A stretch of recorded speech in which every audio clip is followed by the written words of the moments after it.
but I would like to kick off this webinar on climate services for energy. So my name is Alberto Troccoli. I'm the coordinator of the EU project SECLI-FIRM. This is part of the Climate Thursdays webinars under the umbrella of Climateurope, also a EU project. So here we are representing the several EU projects, and we'll name them as we move along. As you can see on the slide here, we have presentations from SECLI-FIRM, from S2, S4E, and from the Clara projects.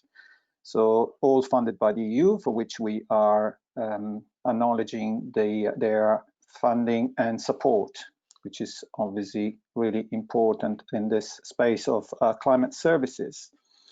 So we have a rich program with 4 presentations, and I am just giving you a short introduction and also chairing the session.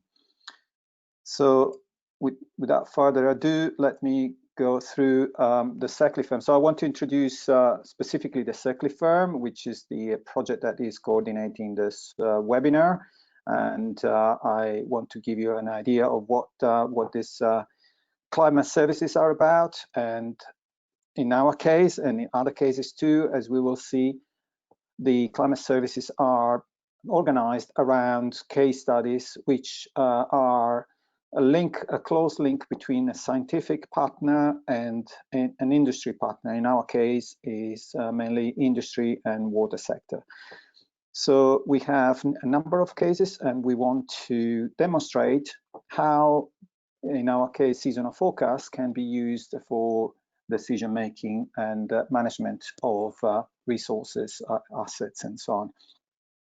You can see here the case studies. I won't go into the details, but the key thing in our project, and also in several other climate services projects, there are many, around 30, 40 climate services projects running at this time in Europe under the EU. And our purpose is to assess the value of seasonal forecasts. And we have a pretty simple approach here, where we have a control group which uses climatological information. This is what industry is currently using in general. Some are more advanced than others, but this is we have a benchmark that is generated by this control group, and then the test group is the one that same people, but using the tailored climate seasonal forecast. And we get to a decision, and we compare the 2 decisions in one case and the other. And in our case, we have spent one of the achievements of our project is this close interaction with users. And this close interaction has led us to build some key tools, such as the decision trees that I'm showing here on this slide. And the decision trees are really critical in terms of identifying where the climate information is within the big web of all the elements that go into decision in a big company like the ones we are interacting with. And so it's really key to understand where the climate component is in all this decision making process, because then we can then identify what difference it makes when we tweak that component in the decision. Still not very easy, even if we identify it, but identifying it is a key step, as I said, and we have achieved this. I think it's a big milestone with our project by building all this decision tree, one for each case study. You can find also the story and rationale background about all our case studies on our website, the SECLI-FIRM website. As you can see here, the slides will be available after the presentation, so don't worry about taking notes now. But you're welcome to go through all of them. They are in the same format, 4 pages each, and we are welcoming any comments you have, feedback for improvement, and so on. So please have a look and get back to us. One other thing that I want to mention here in the context of climate services, one major contributor in this space is the Copernicus Climate Change Service Program. And specifically in the context of this webinar, the C3S Energy is a key element because it produces a lot of the data that are used also by other climate services or other industry experts and so on, and also for research. And so we are, this is something I'm also contributing to, and it's a very valuable building block within the climate service arena in Europe and even beyond. So without going to much detail here with this C3S Energy, we have developed this operational system which provides data for the past using reanalysis, so for the last 40 years or so. We got seasonal forecasts produced regularly and every month, and then climate projections and also projections for energy indicators. And the energy indicators are for all time scales, for electricity demand, wind power, both onshore and offshore, and photovoltaic production and hydropower production, both run-of-river and reservoir. So a wealth of data that is going to be made available very soon on the climate data store of climate services. Under Copernicus, we also developed some visualization tools that are useful to understand the trends, the variability, and other features of climate and energy variables. And I invite you again to have a look at them and get back to us if you have any questions. So with that, I'd like to conclude my introduction and then just present the agenda for the webinar today. The introduction I've given, and as you can see from the program you'll have received, we have an excellent program. And I want to now start by introducing Antonio Maria Nicolosi from ENEL, who's going to tell us about the climate service for energy management, a practical example from the SECLI-FIRM project.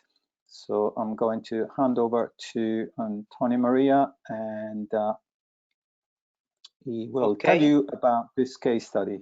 Okay, thank you, Antonio, over to you. Okay, thank you, Alberto, and good morning to everyone.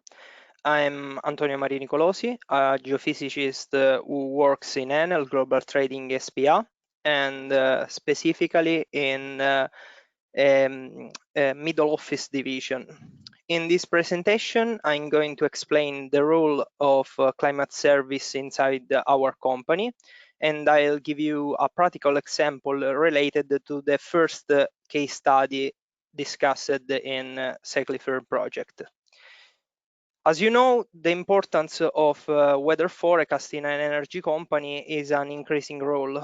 First of all, the weather information are useful to obtain a prevision of power demand and power production.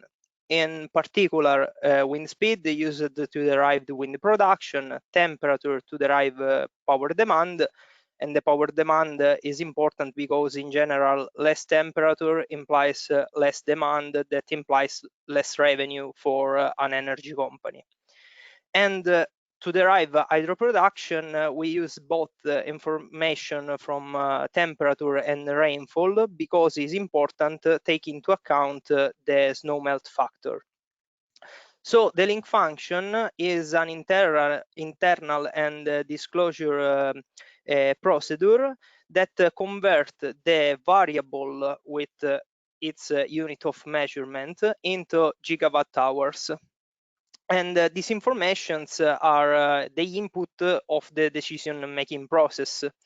So at the end of this process, we'll establish the base for the hedging strategy. With the SECLI-FIRM project, we are trying to evaluate the added value of seasonal forecast up 6 months inside our decision-making process. So the weather data are downloaded from ECMWF, the European Center for Medium Range Weather Forecast, and tailored for ENEL scope.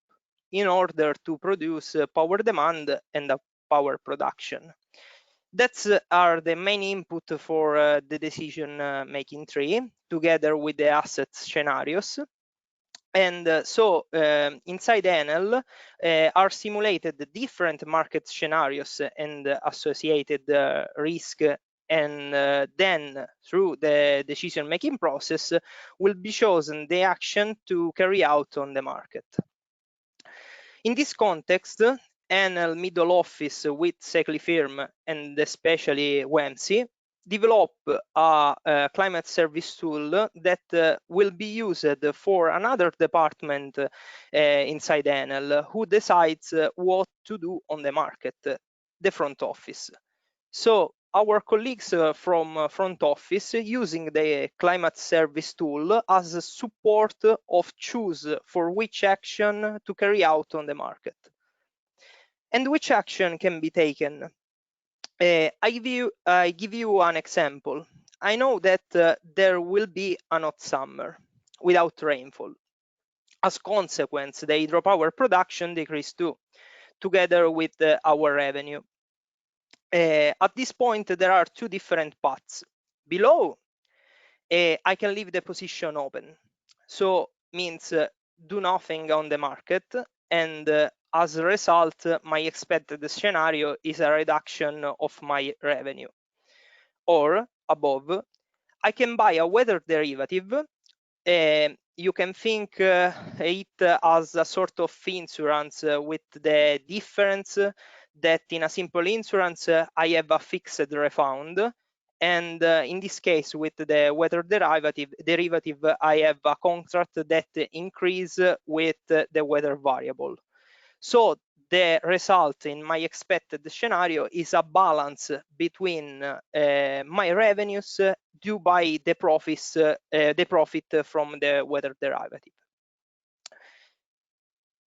So here again, as Alberto said, in the SECLI-FIRM project, we are analyzing different case studies in order to understand if the knowledge of seasonal forecast can be an added value in ENEL decision-making process. And the case study 1 in July 2015, there was an extreme event of temperature due by an intrusion of tropical air from Sahara. In this case, the temperature in July was about 4.5 degrees more than normal value. You can see here in this graph. And consequently, the power demand reached an extreme too, as you can see in the plot in the middle. In addition, as you can see in the graph below, the blue line represents the power price for July 15, seen from January, February, etc. In July, in fact, the blue line reached very high values compared with the other months that are not forecasted in advance. And so what would have happened if we had a climate service tool in ENEL in July 2015? These are just an example, but in June, a meteorologist said to the trader that a summer could come. And the traders knows that the power demand and the prices becoming high too. In addition, in this example, the trader have contracts not covered by the production. For example, because the main source of his production derives from hydropower. At this point, he can the price is low, and he can buy energy before the spiking price. So in all this process is very important the speed of communication between the meteorologist and the trader. And it is also important the accessibility of weather data. In addition, in this example, in fact, is highlighted the importance of a correct weather forecast inside the decision-making process. And in this context, WEMC had developed for another project a tool with an ability to plot in an easy way historical weather variables. This tool was a prototype intended for an educational audience, but we found this tool very useful for our scope.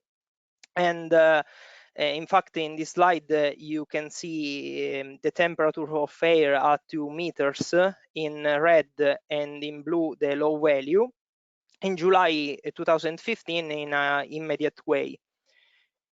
So during the SECLI-FIRM project, inside the work package 4, we sent our needs, in particular, the ability to plot at different spatial resolution on determined areas of interest, the possibility to save a session and recover it in a second time, and the possibility to display 2 different scenarios of forecast. And WEMC produces for us a tool that, first but not least, easy to use, and have an important role in the easy access to data tailored for our scope. Here again, in fact, you can instantly see the high temperature during July 15. So the process that I explained before with the example between the meteorologist and the trader can be helped and speeded up thanks by this climate service tool. Thank you for the attention, and I don't know if Alberto want to add something about the tool, and I end my presentation. Yes, very good. Yeah, thank you. That was excellent, Antonio. And so this was I should have also added, we are showcasing some of the output of the Climate Services project, specifically trying to show what is the process from the conception to the creation of this climate service. So Antonio has done a great job at doing that. And if you have questions, you can start to type them in the chat and or the question tab on your control panel, and we will answer the questions at the end. So we now move to the next presenter, and this is Ilaria Vigo from the Barcelona Supercomputing Center, and she's going to tell us about the operational climate service for renewable energy from co-development to market, a story from the S2S4E project, which is another EU project, as we will hear from Ilaria straight away. Thank you, Ilaria. Good morning, everyone, and thank you, Alberto, for introducing me. I'm an environmental economist at the Barcelona Supercomputing Center, and as Alberto was saying, I'm gonna tell you the story of an operational climate service for renewable energy that we have developed within the S2S4E.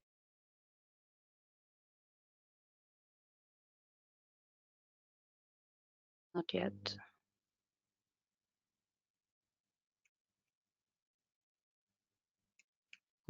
Sorry, I'm trying to go to the next slide. It seems frozen at the moment.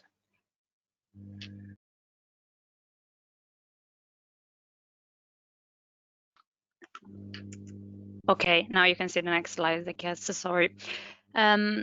So as we know, renewable energy is fundamental to achieve climate change mitigation goals in line with the Paris Agreement, and this carbonization of the energy sector is one of the key actions for the European Green Deal. But one of the challenges is that that's often pointed out is the intermittent nature of renewable energy sources. This combined with increasing climate variability can actually pose a challenge for energy producers and the grid. As also Antonio was explaining before. So the S2S4E project aims to tackle this problem by developing an operational tool offering sub-seasonal to seasonal forecasts targeted to the decision makers in the energy sector. The tool that we name the Decision Support Tool, DST, offers climate predictions for the next 4 weeks, named the subseasonal, and for the next 3 months, named the seasonal forecast. And for wind, solar power, hydropower production, as well as for energy demand. SOS4E is also an H2020 project coordinated by the Barcelona Supercomputing Center, and it's finishing at the end of the current year. We had 3 years and 12 partners, including research centers, as well as industrial partners and SMEs. And importantly, as for the case of SECLI-FIRM, where we saw that ENEL is involved, here we had as key partners 3 energy companies, which are namely EDF, EDP Renewables, and ENBW. The partnership has been really key to facilitate the co-production process, especially allowing to target the service accordingly to sector's needs. Importantly, we were not only interacting with the 3 partners, but we had constant collaborations with the external stakeholders to have a broader vision of user needs. In fact, understanding user needs is the first step for the co-creation of the decision support tool. Actually, when we call them users, there is an automatic idea in our mind that they are people expecting our results to be used. But they're not just users, they are decision makers, which means that they have to handle many other sources of information that need to be taken in account to make their final decision. It's also important to understand what are the typologies of decision maker that will use the service and what's their motivations. To do so and help understanding these dynamics, we have defined as well some case studies. We had 8 case studies of interest for our stakeholders that have been used throughout the project. With respect to the DST's technical development, we can distinguish instead 2 main parts, forecasting and visualization. For forecasting, the scientists in the team use data from Copernicus and from the S2S real-time pilot initiative. They download and verify essential climate variables, they post-process them, and then they calculate energy indicators that finally are integrated in the tool.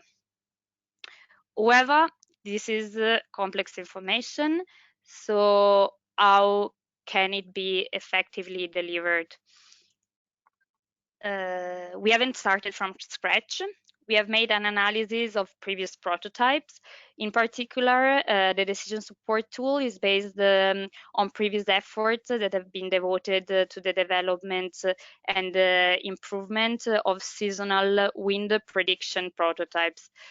2 initiatives in particular have been considered, and those are Project UCO, that was a prototype developed within the Euphorias project, and the Resilience prototype that is an evolution of the Project UCO refined during the Clean for Energy C3S contract. By reusing the previously obtained knowledge and building the DST based upon this prior work, the implementation has been more reliable and robust. With the support within the SOS4E project, with the support of user experience experts, we have analyzed the needs, designed the interface, and testing using different techniques such as eye tracking, usability testing.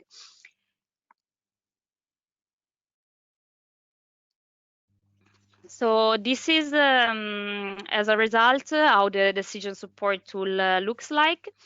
This is a screenshot of the beta version. For instance, here you can see the forecasts from wind speeds that are displayed, and they offer tercile probabilities of the variables being wind above normal, normal, or below normal compared to the same period in previous year for the same location.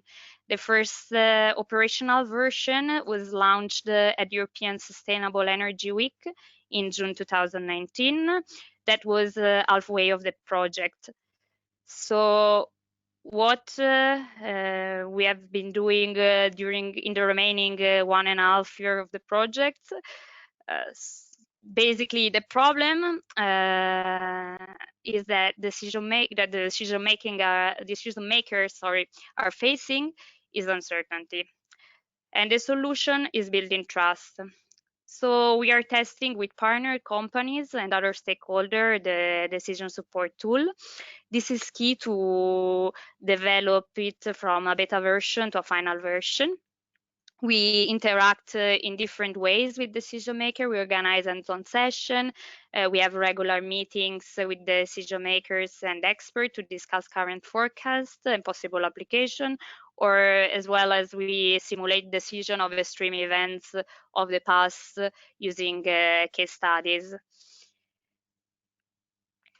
All of this is a two-way process to help decision maker exploiting the tool on one end, but on the other hand, it serves also to gather their feedback and implement improvements to the service.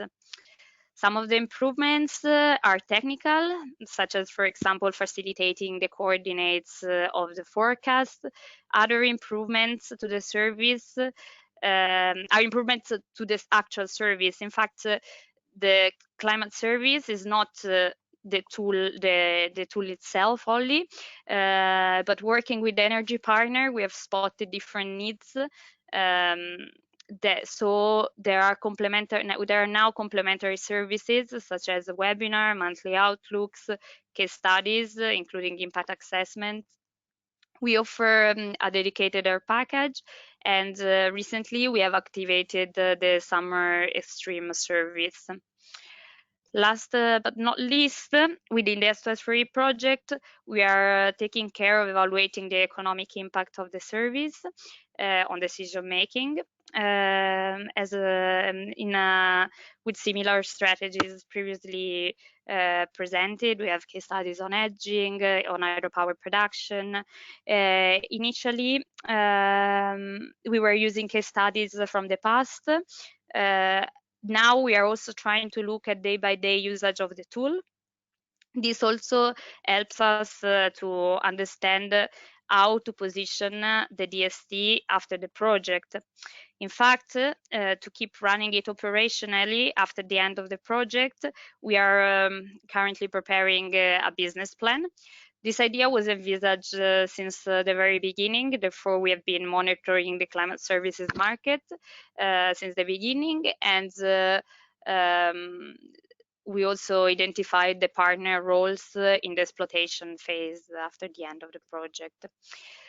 For now, you can access the tool freely and operationally at this link. The slides will be shared, as Alberto said previously, and you are all invited to send us feedbacks if you will try it out. Thank you for the attention. Okay, excellent. Thank you very much, Ilaria, for the nice overview of what the S2S4E project has achieved in terms of tools and engagement with users and other accompanying material to engage with users. So that's excellent. And I remind also everybody to keep writing your questions. They're coming, but feel free to send as many as you like, and we'll address them at the end. So we'll move now to the next presentation by Helen Iversgrave at SMHI in Sweden, and she's going to present the SMHI Hydro GWH service, so gigawatt hour service, European inflow forecast for energy traders. Over to you, Helen. Thank you for making the time to present here. Thank you so much. Yes, my name is Helene Iversgrape, and like you said, I'm product manager within hydrology at the Swedish National Weather, Water and Climate Services. And today I'm going to talk about the SMHI Hydro Gigawatt Hour service that we developed through the Clara project. And I'm also going to address how climate services can help energy traders and the hydropower production planners.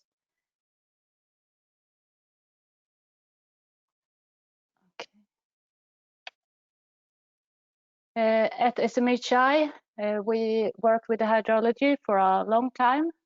Our hydrology unit started in the year 1908, and already in 1910, the Swedish government demanded SMHI hydrologists to, together with the Swedish hydropower industry, work to give electricity to Sweden by proposing optimal locations for the establishment of hydropower plants in our biggest rivers. And already in the 70s, our professor Sten Bergström at our hydrological research department developed the HPV model that is well known and used. And the first forecast was brought to the hydropower industry in the 70s. And we still use it, although the visualization is changed a little bit. But it's the same old model, but it still works. Since then, the hydrological research department has worked with a new hydrological model concept called the HYPE model, and it started in the year 2003. And it's been put up and is operational for Sweden, for Europe, and for the whole world. And it runs and shows 10 days forecast for all these countries. And for Sweden, it's used for national hydrological flooding and drought warnings. And we also quite early started doing this inflow forecast in gigawatt hour for energy traders. And the first version, we used HPV, and we only put it up for Sweden. It was in 2010. Then we continued within the Clim4Energy project. That was a Copernicus 3S project. And then we started using the HYPE model concept. And we used the European version to put up inflow forecast in the gigawatt hour, which is the most relevant term for the traders. They don't want to see cubic meter per second.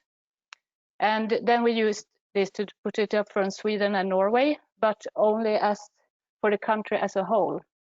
And then came the Clara project. And we said that it would be nice to further develop what we started in the Clim4Energy. So we collaborated with Energy Quantified by Montel. They are called EQ. And they are those that are actually selling this service through their webpage. And Uniper has been a partner throughout the project, and they have had early access to the information. First, we just sent it through emails to them, and then later on through the EQ webpage. And it was Uniper that said that we need to have 15-day forecast rather than the initial 10-day forecast. And Fortum has been involved giving feedback about the quality. And I talked to them like last week, and they said that it's been a great improvement in the forecast due to better seamless in data, and he saw this change like 2-3 months ago, and I'm really happy to hear that.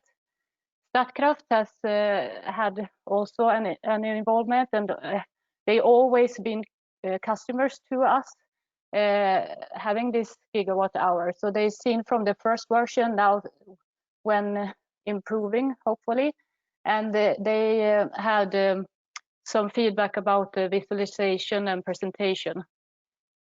So what we are running now at SMHI, it's daily and weekly forecast for the coming 15 days in gigawatt hour, and it's not only inflow, it's also precipitation, snow, soil, water, and hydrological balance for Sweden and Norway. And within the Clara project, we did put up the electricity price areas also for these 2 countries. Then EQ thought that this was not enough, we need more countries and fast. And we have been quite fast, and now it's up and running for 19 European countries. And the feedback was it's better to get something out there fast, and then we can improve slowly but securely, like during the months. And we try our very best. So the visualization of historical and forecast data in graphs and tables together with all other relevant information for the traders is presented on the EQ webpage. And it's addressed for the hydropower producers, but mostly for the energy traders active on the North Pole power market. And it's all based on the EHYPE model. And it should hopefully support energy traders and hydropower producers in the decision making. And this is how we used how the development process looked like. We got a lot of help from Energy Quantified by Montel, supporting us with the hydropower production observation data for each country by country. And then we calibrated the model, and Eilert at EQ, that is senior hydrologist, was checking that everything was looking all right. And then when it's operational, then we feed the models with the 15-day easy ensemble forecast data. And then this is run like 2 times a day. And we provide the files to EQ, and they present it on their webpage. So this is how it looks like. I mean, it's a big advantage that it's not only the hydrological information, but all other information that the traders are interested in is also shown in this page. Yes, and now this is what we have been doing so far. We were working very close to the users and trying to fulfill their needs and requirements. And it was a lot of work with collecting data in the beginning, and it's running for now the forecast for Austria, Bosnia, Bulgaria, Croatia, Finland, France, Germany, Greece, Italy, Macedonia, Montenegro, Norway, Portugal, Romania, Serbia, Slovenia, Spain, Sweden, and Switzerland, and some of the countries also per electric price forecast area. It's implemented and operational, and now we are trying to promote it on the European market. And we also are doing a change to get in-data update daily, and it should be seamless. And we also are doing now a big recalibration, or the hydrological research department are doing a really recalibration of the big EuropeHYPE model. So with new sub-basing divisions, and because of this, we will soon recalibrate all our gigawatt-hour models again. But hopefully the result will be even better. So it's nice. When we are ready with the recalibration of the operational models, we will do some more countries, and also the 45 days forecast are already running in cubic meter per second, and so we will want to implement this also in our gigawatt-hour service. So my answer to the question how the climate services can help the energy traders and hydropower production planners, it's to increase the awareness of the current and future water situation and provide good tools for short-term and seasonal forecasts, and having online and user-friendly systems showing both real-time observation and model results, and to assist optimal planning of energy trading and to support decision making. I want to thank you so much that you wanted to listen to me, and we also developed another tool during the Clara project called the Aqua system, and this is for presenting both inflow, if that would be interesting, or seasonal groundwater level forecast for drinking water producers and other water resource managers. So both groundwater and surface water. So if you're interested in hearing about that service, I'm happy to tell you more about it. And if you want to access the SMHI Hydro GWH, it's just to go to the link energyquantified.com. Thank you so much. Okay, thank you very much, Ellen, and for your overview of this useful tool and practical use. So it's good that we see now things moving from research to real applications. So we'll take questions later again, as we said. We'll now move to the last presentation by Eva Contreras from the University of Cordoba, and she's going to tell us about the potential benefits of using seasonal forecast in small hydropower plants. This is from the Clara project again, and it's called the SHIMAT service. Eva will tell us more about this. Over to you. Thank you, Eva.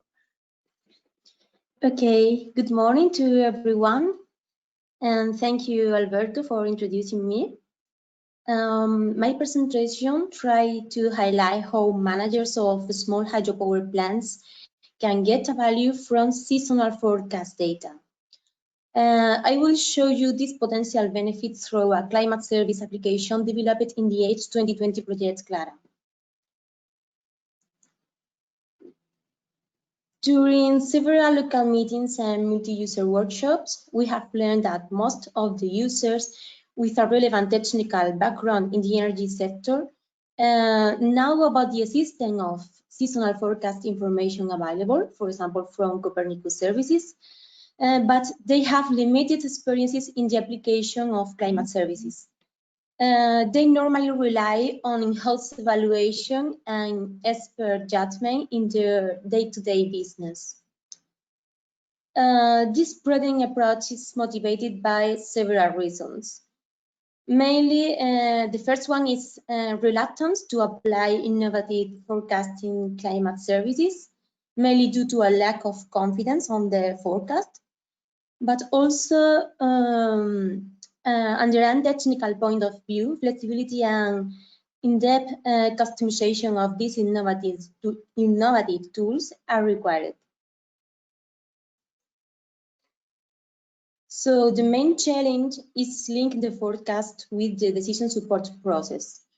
We can do it providing reliable forecasts which support the operation and management decision, but with the specific time scale and variable of interest required, and also tailoring and adapting the raw forecast data to the geographical area of application. All of these will help overcoming tendency to keep old habits and support the innovation, adoption, and enhancing host capacity building.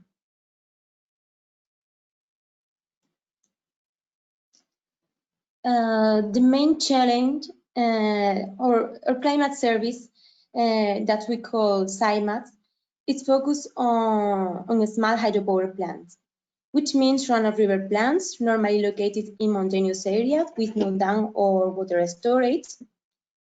And in this water infrastructure, the energy production is subjected to the run-of-river flow, but the management has to accomplish with some particular operation condition of the plant. For example, when river inflow is below the minimum technical inflow of the turbines, the plant has not enough water to remain operational. And on the other hand, when inflow is extremely high, water will have to be spilled with the consequent lost opportunity for generation. And the operation also needs to accomplish with some environmental requirements. So in this context, climate forecast information can provide a solution through the use of a climate service.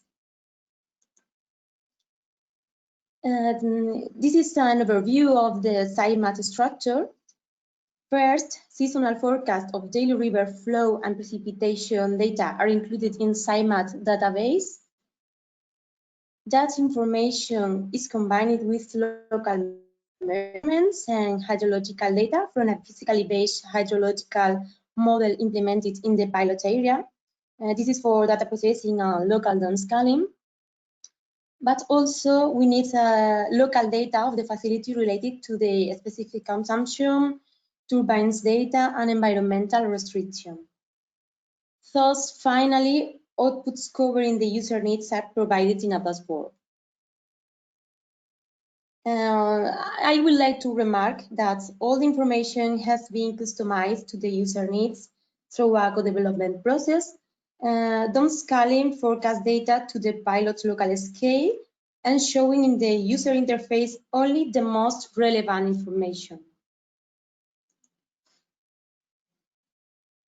CIMAT has been tested in southern Spain in a 3 run-of-river plant pilot system in the Poqueiro River Basin. And this is in a Mediterranean high mountainous areas where snow has a critical influence and water availability is very heterogeneous over the year. However, the service is an scalable solution which can help to bring the use of climate forecast information to other sites in Spain and Europe.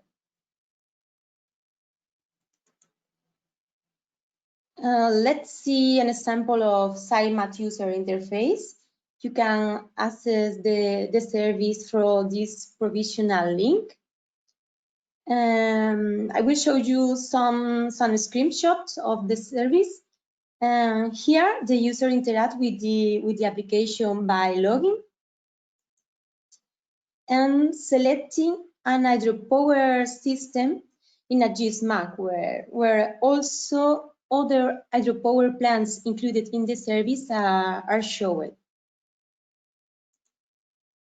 Then a panel containing the topological representation of the hydropower system is automatically displayed, showing the different components of the system. For example, contributing basin, rivers, load chambers, and the hydropower plants, and power grids. All of them are interconnected according to the operation of the system. The service has an historical mode where historical and real-time information about the contributing basin, rivers, or even the power grid can be visualized. But what we are really interested is in the forecast mode. In the topological panel, the user is requested to select an element and launch several data queries.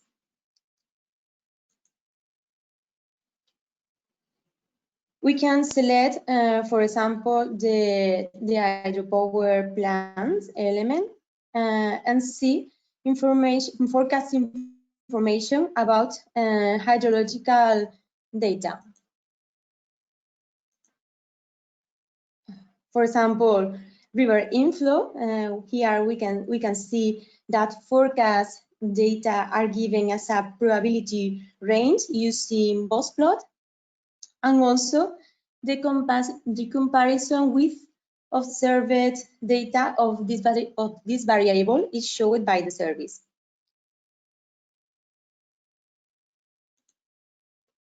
And SciMat also provides different hydropower plants operation data. Here the service can display which part of the river inflow showed in the previous slide should be considered as environmental flow, which part is available to be turbined, and which part will be spilled because inflow is higher than the maximum technical inflow of the turbine. For example, in this graph shows the environmental flow. Managers should leave a volume of water for environmental flow according to river basin replant restriction. In this case, environmental flow is set by the river basin plan in 0.35 cubic meter per second.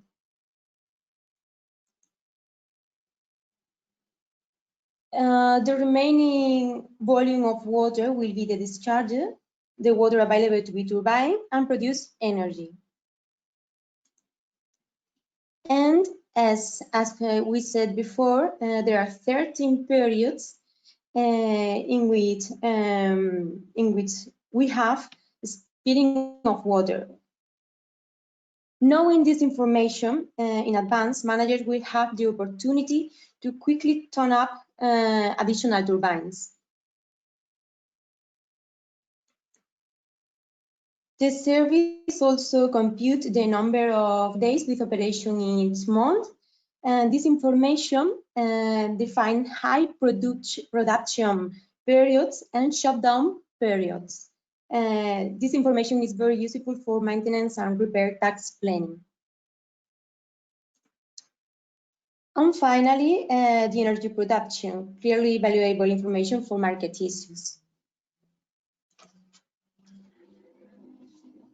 As final remarks, the outcomes give insight into how this kind of services could change the traditional management, normally based on past experience, providing a probability range of the future river flow, and based on that, additional information for management and operation issues. That's all. Thank you for your attention. Okay, thank you very much, Eva.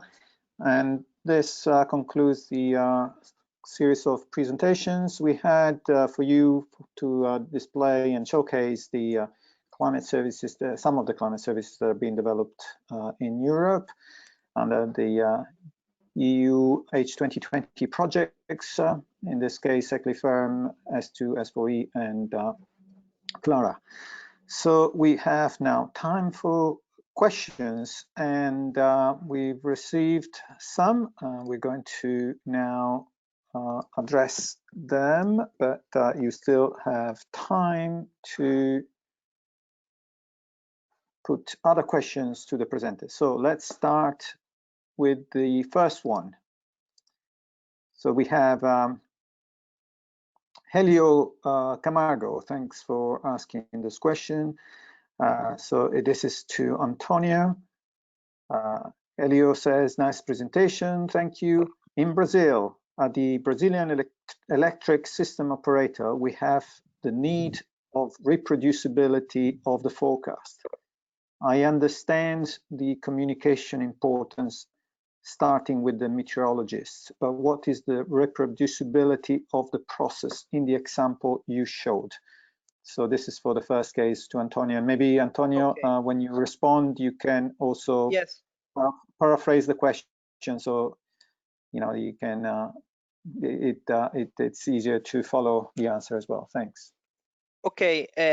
I'm not sure if I understood what he means with reproducibility, but the weather forecasts are public, and of course, in that case, are tailored for ENEL's case studies.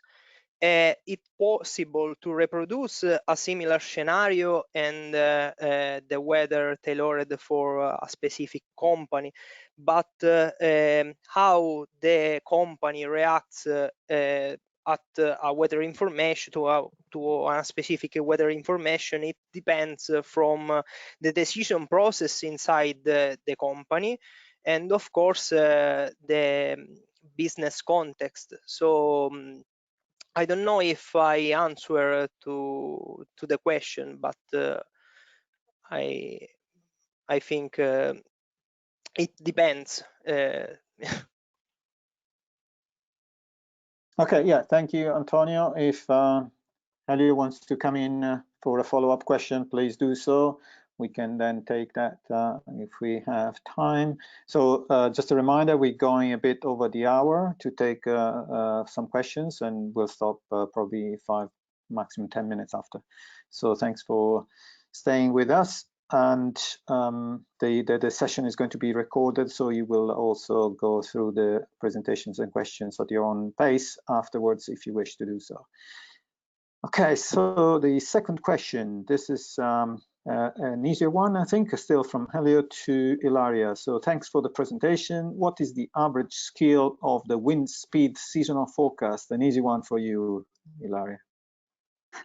Thank you for the question. Actually, not that easy to give I wouldn't be able to give what's the average scale exactly. What I can say is that it varies depending on the location and on the period of the year. The forecast cover the whole globe. And also we have 2 types of seasonal forecast for wind speed. We have the bias corrected forecast from ECMWF model, and also we have a multi-model. In the tool, we can it's possible to filter by skill. So you can decide to display by default only the forecast with positive skill. You can decide to display forecast with a certain threshold of skill. Yeah, I invite you to have a look to the tool, but sorry if not be able to give you a specific number for that. Yeah, thank you, Ilaria. That was a good answer. Yeah, it's not easy to generalize on the skill, but yeah, have a look. But and also depends. You will see depends from the region and so. Yeah, exactly. And also we provide Eincast, so you can see not just the skills of the forecast that we are producing right now, but you can also have a look in the past in different regions, and yeah, that varies a lot. Okay, thank you, Lara. So moving to the next question, we have question for, let's see who wants to take this, but the question is from Akiko, and how is the air temperature related to the projection of hydropower generation? Anyone would like to take this? I don't think we actually covered projections as such in the presentations, unless I'm mistaken. Okay, Helen, would you like to comment or not? Yeah, I mean, the air temperature is together with the precipitation observed data of these 2 parameters are in data for the hydrological model. So this is how it's used. I mean, good observations is the key to good forecast information. So Actually, in Sweden, we have a project where we, together with the hydropower industry, establish good temperature precipitation stations for covering parts of Sweden where it's too far distance between them at the moment. So, and we also are writing a manual for how to establish these kind of observation stations for those that don't have a long experience, basically for the different communities around Sweden to help us improve also the hydrological forecast. Okay, thank you. Just to add to that, temperature, I mean, the question was about projection, but the air temperature is related to hydropower production, not just for projections, of course, but also for historical period, which is where the models are normally calibrated. And just to give you an idea also, sometimes the temperature is a good proxy for snow depth, because it's linked to the process of melting, and so sometimes you can overcome the lack of data from snow depth or cover and use air temperature instead. Of course, not the instantaneous temperature. You need to take an average over a period, but we, for example, produced a paper recently where we show that this using temperature is a good proxy for snow. So if you like to know more, please get in touch. We'll send you the reference.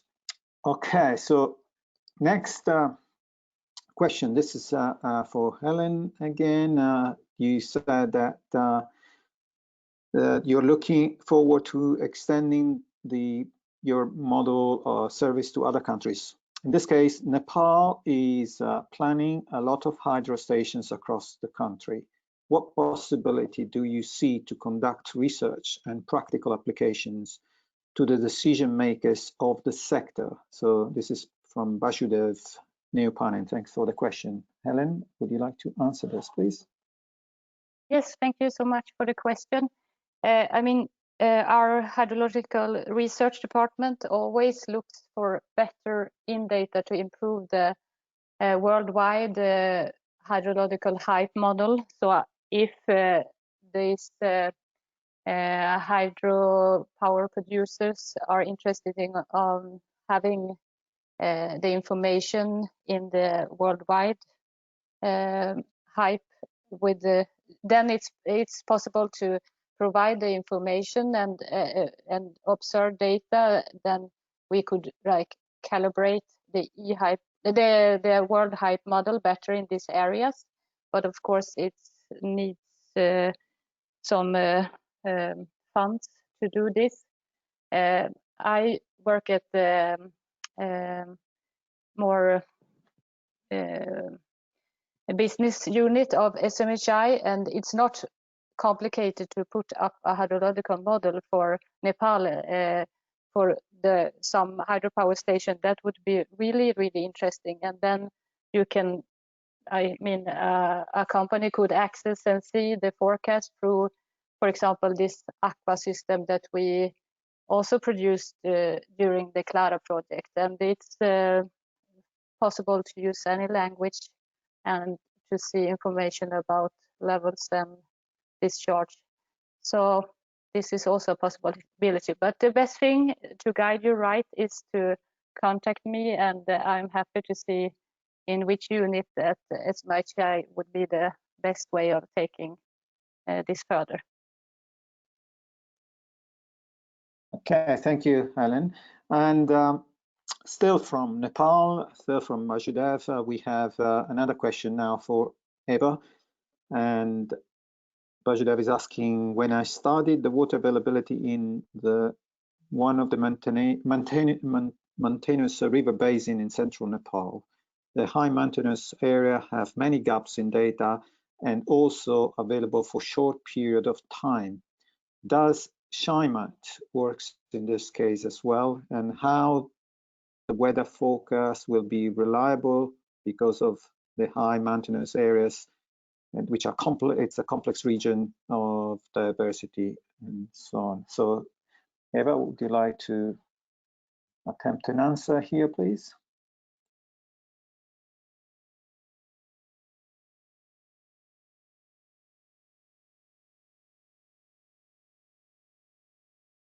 Eva, if you'd like to answer, I need to unmute. Sorry. Okay, thanks for the question. That's not easy. That's a challenge in areas with gaps of data. But as more real-time data we have to make the down scaling of the raw forecast data, more reliable will be the forecast given at local scale. In that case, the implementation of the service should be combined with a real-time monitoring network of hydrometeorological variables. And also, we will need an hydrological model implemented in the area to be forced with the seasonal meteorological forecast to produce the river flow forecast data, I think. Thanks. Okay, for the thank you, Eva. Yes, yeah, that was good. Thank you, Eva. And again, if you want to come back with follow-up questions, do so. We probably won't have time to cover it today, but hopefully the presenters can address them offline. We got a couple of more questions and then we close. So there's one question from for Ilaria from Irachema, and it's about simply what was the co-production process in your case, please? Okay, thank you for the question. It's quite broad, so I'll try to be synthetic. There are different phases of the co-production process. At the very beginning, it was based mainly on direct interview with the potential users and decision makers, both with the energy companies that are partners and external stakeholders. Those were interviews in person. There were online interviews. It was also a review of previous knowledge from gathered from the co-production in the previous project where S2S3 is based. And this was to define the general needs, and we also defined case studies with this to try to have a clear vision of where we were going. After this this first stage, we had the development of the tool itself started, and there it was still a continuous interaction with the potential users, because at different stages we had different things to test. For example, an example I often make is the definition of skill, as the previous question was also skill. Many users that are not technical are not used to the word skill. So how do we display skills in the tool? At the beginning, we had long discussions of what was the right word, reliability, different terminology, but some were not scientifically sounded and some were not clear. And in the end of the day, after a long time discussing this, we tried some terminologies, and the user came back to us, but that skill, why don't you call it like that? Because in the meantime, they learned what skill was, or even the not skilled users. So that was also a funny part of the co-production process, because we learn from each other, we learn what's the need, but also in the same time, the users learn how to exploit the forecast and how to use them best.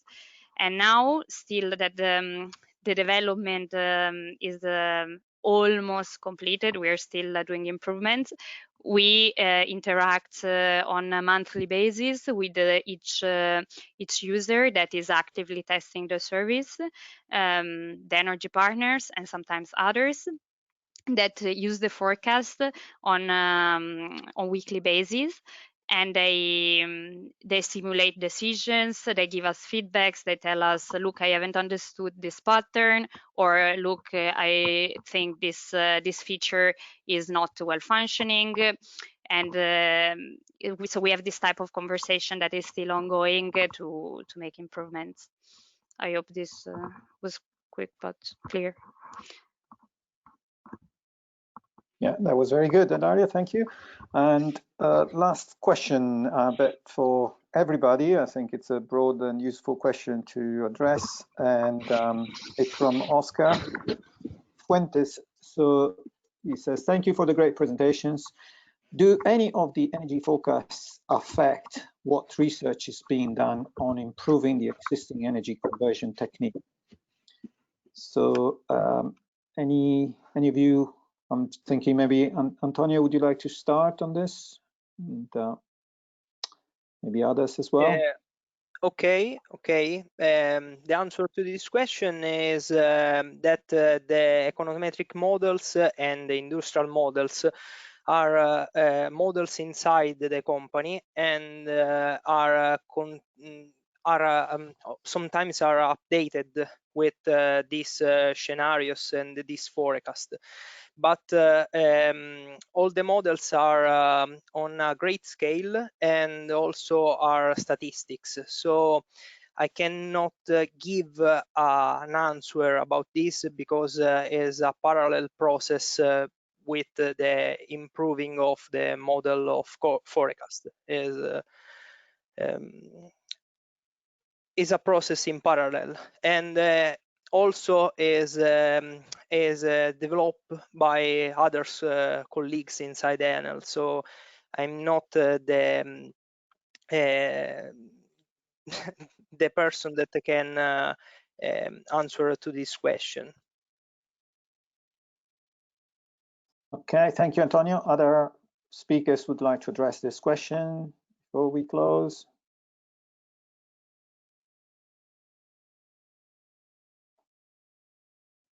No? No? Okay.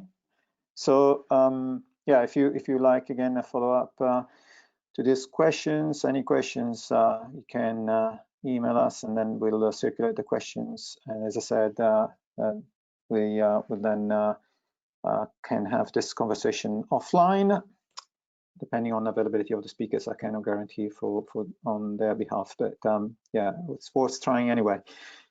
So thank you very much for the attendance.